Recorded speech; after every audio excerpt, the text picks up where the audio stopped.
Welcome to Newman's Sixth Form A-Level Maths Taster Session.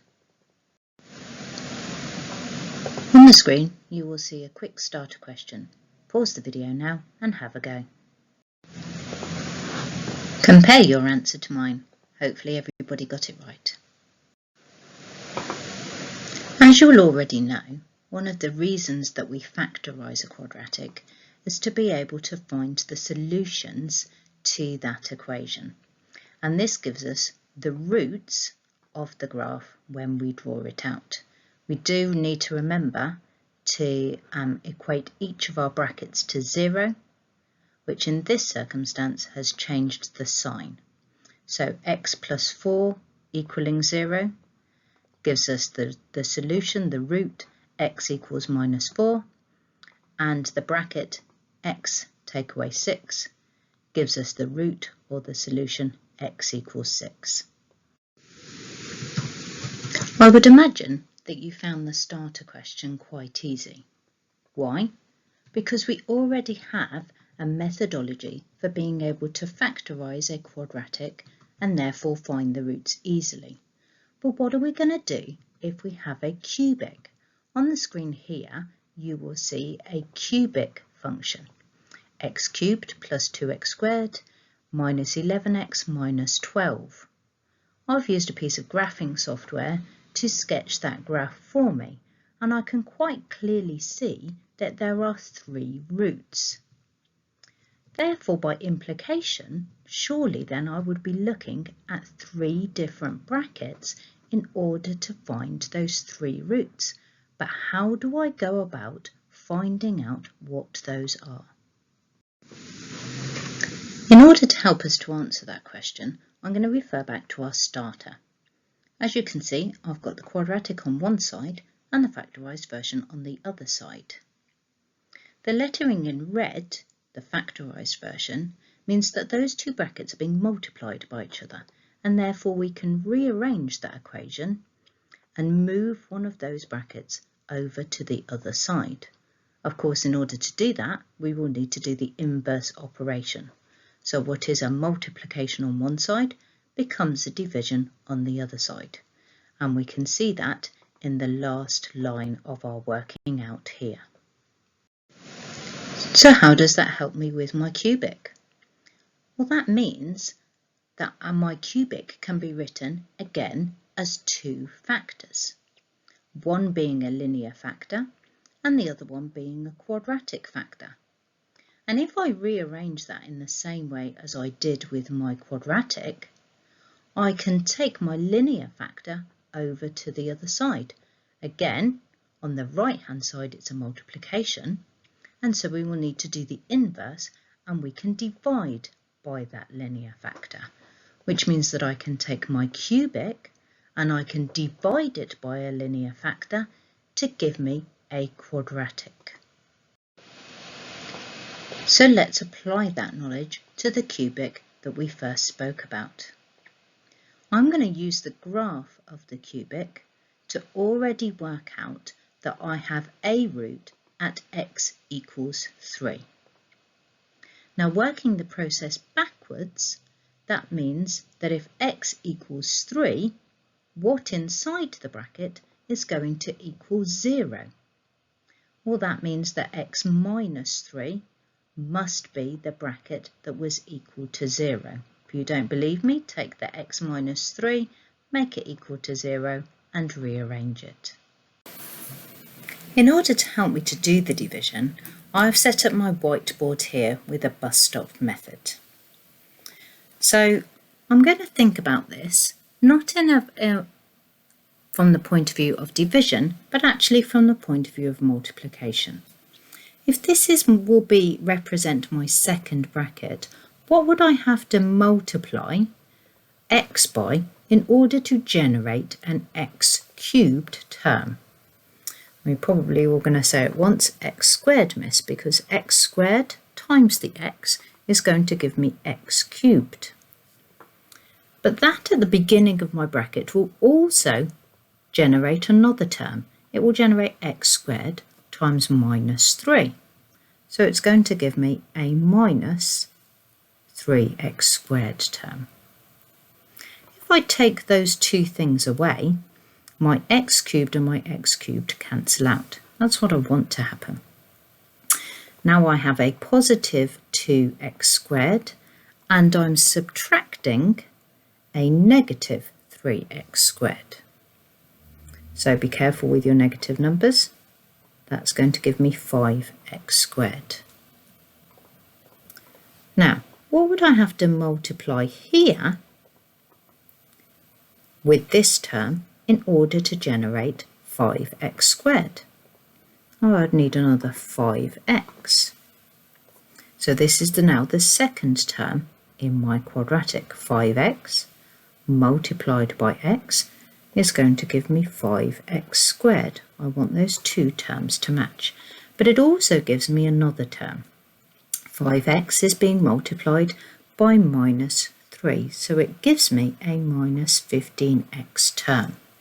In order to do the subtraction like I did up here, I'm going to have to drop down a term down here. Made that a little bit too long. So that I'm able to do my subtraction. So if I have two terms here, because I have two terms here, then I will need two terms on the top in order for the subtraction to work. 5x squared, take away 5x squared, that's going to cancel out. And I have a minus 11x, and I'm going to take away another minus 15x. That's going to generate 4x, and I'm automatically going to drop down my minus 12 in there. And then for the final step, I want to know what the final term in that quadratic is going to be. What do I have to write here? That when it multiplies by this x, generates 4x. So I'm going to put 4, because 4 times x gives me 4x. And the other term that it generates, 4 times minus 3, is minus 12. And when I subtract those, I get 0. The reason I get 0 is because we already know that this is one of the factors. And therefore, when I do the division, there will be no remainder. So just for your notes, this is the remainder. And this answer that we've got after the division is called the quotient. Okay, so we'll refer to it from now on as the quotient.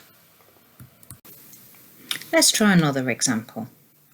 So again, I've got a cubic that I want to divide by a linear factor. So I think to myself, what do I have to multiply x by in order to get x cubed? And that will be x squared. So x squared multiplied by x gives me x cubed, and x squared multiplied by 3 will give me 3x squared. Those are the two terms that have been generated so far.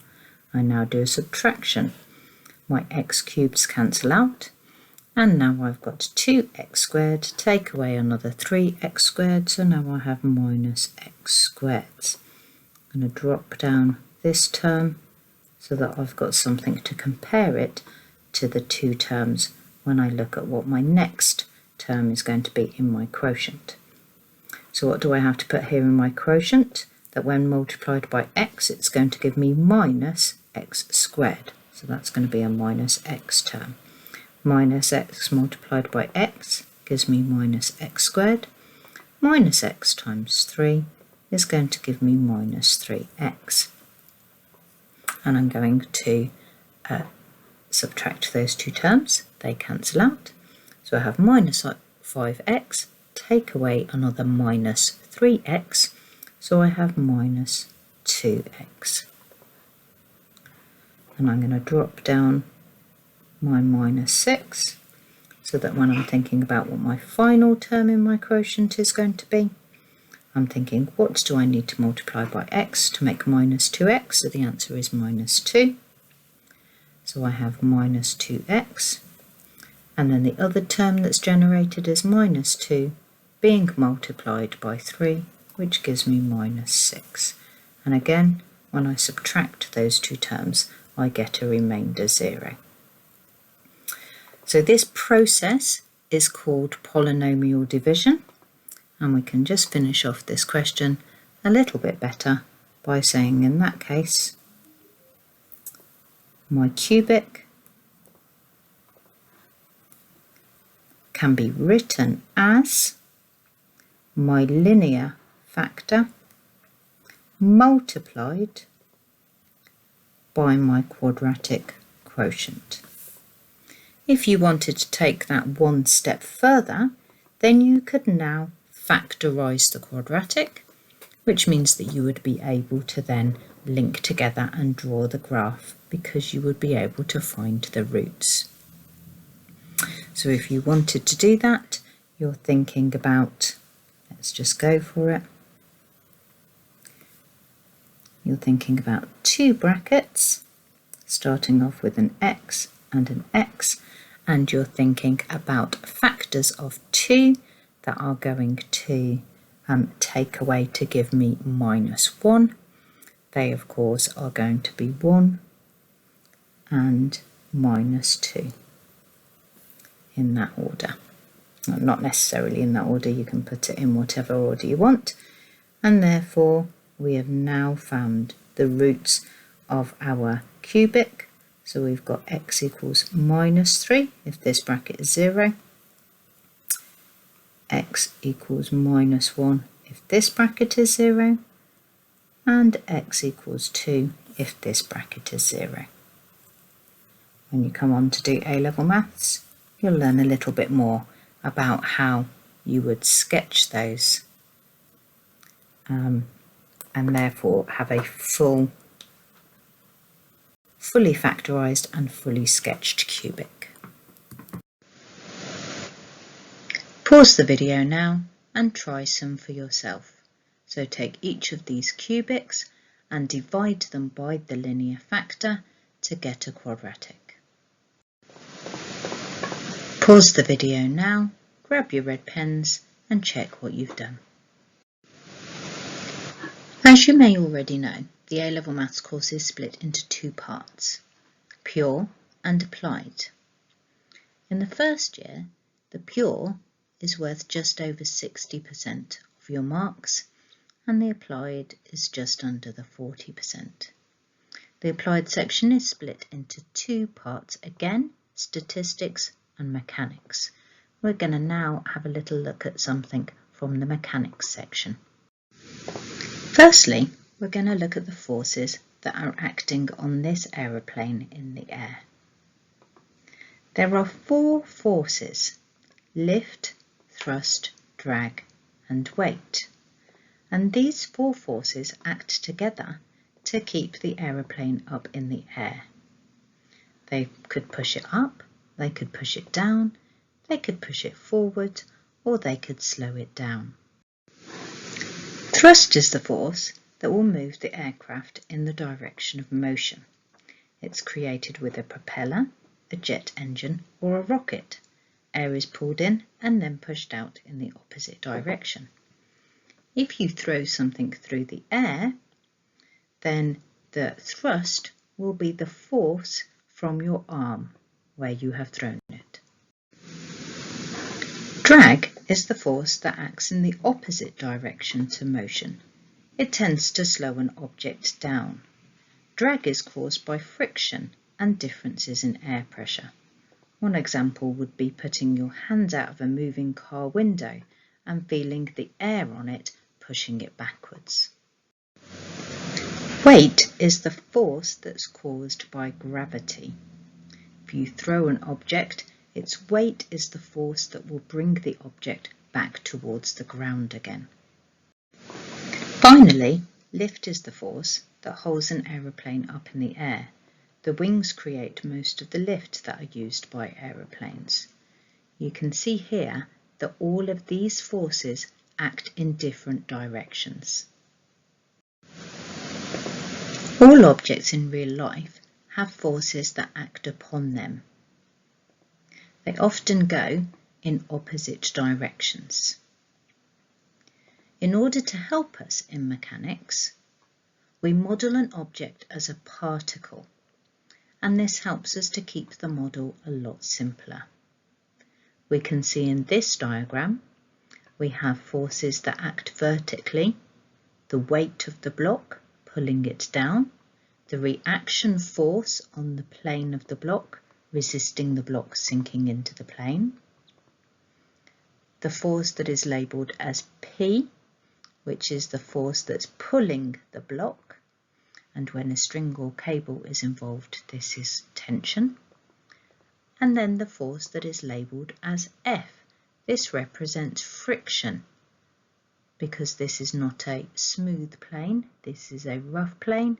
Imagine pushing something along a table, then your arm is exerting thrust, and there will be friction between the objects that you are pushing and the table that you are pushing it along. A force diagram is a diagram showing all the forces acting on an object. When you have to solve a problem involving forces, you should fully draw and label a force diagram. You can see two diagrams on this slide. The first one has 4 forces acting on the particle, and the second one has only 3 forces. That is what the force diagram would look like if the horizontal plane was smooth and therefore there was no friction. Pause the video now and see whether you can draw the appropriate force diagrams for each of these 3 questions. Grab your red pens and check whether you were right. Force diagrams can help us to describe the motion of a particle. In the first diagram, you will see a particle that is in equilibrium. That means that the horizontal forces are balanced, they are equal. So 20 newtons pulling to the right and 20 newtons pulling to the left. The vertical forces are also equal. 30 newtons pulling upwards and 30 newtons pulling downwards. From that, we can work out that one of 2 things is happening. Either the particle is at rest, it is stationary, it is not moving at all, because there are no forces giving it the thrust to move. Or the second thing that we can deduce is that our particle is not accelerating, i.e. our particle is moving with constant velocity. This is really important that we understand that equilibrium doesn't necessarily mean that our particle is not moving. In the second diagram, we can see we have unbalanced forces. When we look at our forces acting in a horizontal direction, they are balanced, 20 newtons to the right and 20 newtons to the left.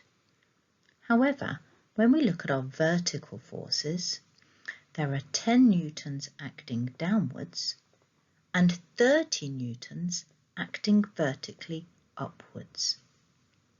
And therefore, there is an unbalanced set of forces vertically. The resultant force is the overall force. So we can see that if we allowed an upward direction to be a positive number and the downwards direction to be a negative number, that when we combined those 2 forces, i.e. 30 take away 10, that's going to give us 20 newtons acting in an upward direction. What that tells me is not only is my particle moving because it's not in equilibrium, but I can also tell that it is accelerating in that direction. So the particle in this second diagram is accelerating in an upward vertical direction. In these questions, we are told that each of the particles are stationary, which means that they are not moving, they are at rest. and therefore the vertical forces must balance out and the horizontal forces must balance out. Pause the video now and see whether you can find out the value of P, i.e. the missing force. Grab your red pens and see whether you've got them right. In part A, the value of P will be 10 because the 10 newtons pulling downwards have to balance with 10 newtons pulling upwards. In part B, P will be 30 because the 30 newtons pulling to the left will be balanced by 30 newtons pulling to the right.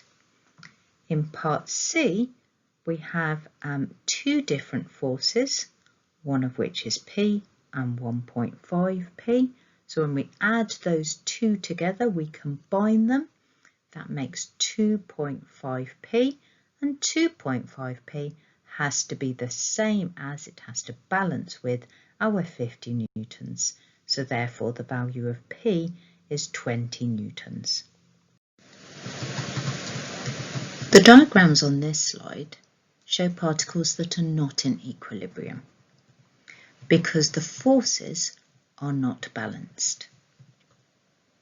The question is asking us to work out the size and the direction of the resultant force and to describe the motion of the particle. It is most common to consider in a vertical direction upwards to be positive and in a horizontal direction to the right to be positive. So looking at this first diagram, let's firstly consider the forces horizontally. We have 100 newtons to the right, which we will allow to be positive, and 100 newtons to the left, which we will allow to be negative. 100 minus 100 will equal 0. 0 newtons, no force acting horizontally. However, when we consider the forces vertically, we have 40 newtons acting upwards, which we will consider to be positive, and 20 newtons acting downwards, which we will consider to be negative. 40 take away 20 will equal 20 newtons. That 20 newtons is happening in a positive direction because we are getting a positive answer. Therefore, the size of the resultant force is 20 newtons and the direction of the resultant force is vertically upwards. So when we come to describe the motion of the particle, we can say the particle is accelerating vertically upwards. Pause the video and have a go at these questions. Grab your red pens and check your answers now. I do hope that you have enjoyed this very short taster session on what might be in store for you choosing A-level maths. Thank you, goodbye and God bless.